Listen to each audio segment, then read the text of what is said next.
દીકરીની આહુતિ ભાગ 2 દોસ્તો, ભણતર એ જિંદગીનો અગત્યનો પાયો છે. આ ડિજિટલ યુગમાં તો ભણતર પર વધારે ભાર મૂકવામાં આવ્યો છે. આપણે હવે આગળ જોઈએ કે મીનાક્ષી એ 10માની પરીક્ષા તો આપી, પણ પરિણામ મીનાક્ષી એ 1 વર્ષ ખાનગી ટ્યુશન દ્વારા ભણી ને 10માની પરીક્ષા આપી. તેના કહેવા પ્રમાણે પેપર તો સારા ગયા હતા. હવે માત્ર પરિણામની રાહ જોવાની હતી. પરીક્ષા માર્ચ મહિનામાં પૂરી થઈ ગઈ હતી અને જૂનમાં પરિણામ આવવાનું હતું. આમ 2-3 મહિના મીનાક્ષીને ઘરમાં બેસી રહેવાનો કંટાળો આવશે તેમ વિચારીને ઘરથી થોડે દૂર એક ગિફ્ટ શોપમાં નોકરી શરૂ કરી દીધી. સવારના 10થી રાતના 8 વાગ્યા સુધીનો સમય હતો. બપોરના મીનાક્ષી ઘરે જમવા આવતી. જ્યારે મીનાક્ષીની નોકરીની ખબર મને પડી, મને નવાઈ લાગી કે મીનાક્ષી જેવી ચંચળ છોકરીને નોકરીની છૂટ આપીને દીના ભાભીએ ખૂબ મોટી ભૂલ કરી છે. એટલે હું દીના ભાભીને મળવા ગઈ. ભાભી, મીનાક્ષી નોકરી કરવા જ લાગી, સાચી વાત છે? હા સારિકાબેન, મીનાક્ષી ઘરે બેસીને કંટાળી જતી હતી.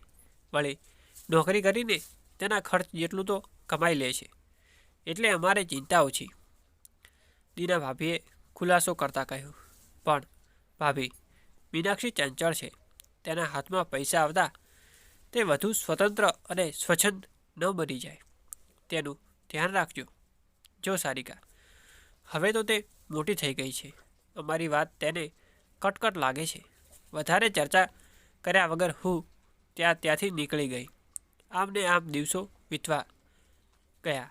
મેં પણ તેનો વિચાર કરવાનો છોડી દીધો. 10માના પરિણામના દિવસે સવારથી મીનાક્ષીના રિઝલ્ટ વિશે વિચારતા હતા. છેવટે આખો દિવસ રાહ જોઈ ને મેં રાત્રે ફોન કર્યો. ત્યારે ખબર પડી કે મીનાક્ષી 5 વિષયમાં નાપાસ થઈ હતી. મને ત્રાસકો પડ્યો, પણ મીનાક્ષી તો પોતાની મસ્તીમાં હતી. તેણે કહી દીધું કે હવે મારે ભણવું નથી, હું નોકરી કરીશ અને પૈસા કમાઈશ. હવે તે વધારે બિંદાસ બની અને મિત્રો જ તેનું જીવન બની ગયા હતા. સવારના 10 વાગે ગયેલી મીનાક્ષી રાતના 10 વાગે પાછી આવતી. મીનાક્ષી મિત્રો સાથે પોતાની જાતને અભિનેત્રીની સાથે સરખાવીને બિંદાસ ફરતી.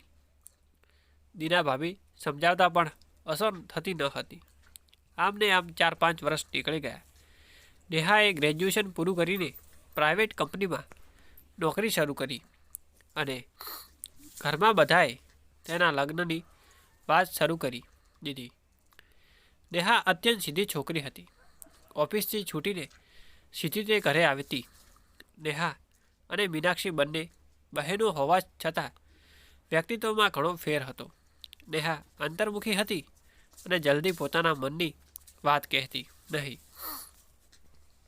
બંને બહેનોના લગ્ન એકસાથે કરવાના એમ વિચારી માતા પિતાએ છોકરા જોવાની શરૂઆત કરી. મૂર્તિયાઓ ઘણા બધા આવતા હતા, પરંતુ ક્યાંક નોકરી તો ક્યાંક ભણતરનો વાંધો પડતો હતો. બસ હા ના કરતાં કરતાં સમય વીતતો ગયો. એક દિવસ રાતે 10 વાગે દીના ભાભીનો ફોન મારા પર આવ્યો. અમે મીનાક્ષીનું સગપણ નક્કી કરી નાખ્યું છે. નેહા મોટી હતી, તેના ઠેકાણા ન હતા અને મીનાક્ષીનું નક્કી કર્યું. મને આશ્ચર્ય થયું. દીના ભાભીએ કહ્યું કે ઘરબાર સારું હતું, એકનો એક પુત્ર છે, બસ દેખાવમાં જતું કર્યું છે.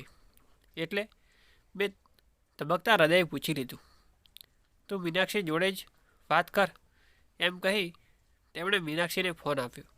સારિકા આંટી, જીવનમાં કંઈક તો જતું કરવું પડે ને, એટલે મેં દેખાવ જતો કર્યો. નરેશ દેખાવમાં પાતળો અને મારા કરતાં થોડો નીચા છે. ઘરનાઓએ પસંદ છે એટલે મેં હા પાડી દીધી. કંઈ વાંધો નહીં. બાકી બધું તો સારું છે ને? ગમે છે ને? હા આંટી. બસ પછી તેને ફોન મૂકી દીધો. મને આશ્ચર્ય થયું જે છોકરી છોકરાઓ સાથે ફરતી, ચોકલેટ હીરો જેવા દેખાતા અમીર છોકરાઓ સાથે સંબંધ રાખતી, તેણે અચાનક આવો નિર્ણય કેમ લીધો? દોસ્તો, તમે પણ સારિકાની જેમ વિચારતા હશો કે મીનાક્ષીએ કેમ નિર્ણય લેવામાં ઉતાવળ કરી હશે? ઘરના લોકોનું કોઈ દબાણ હશે?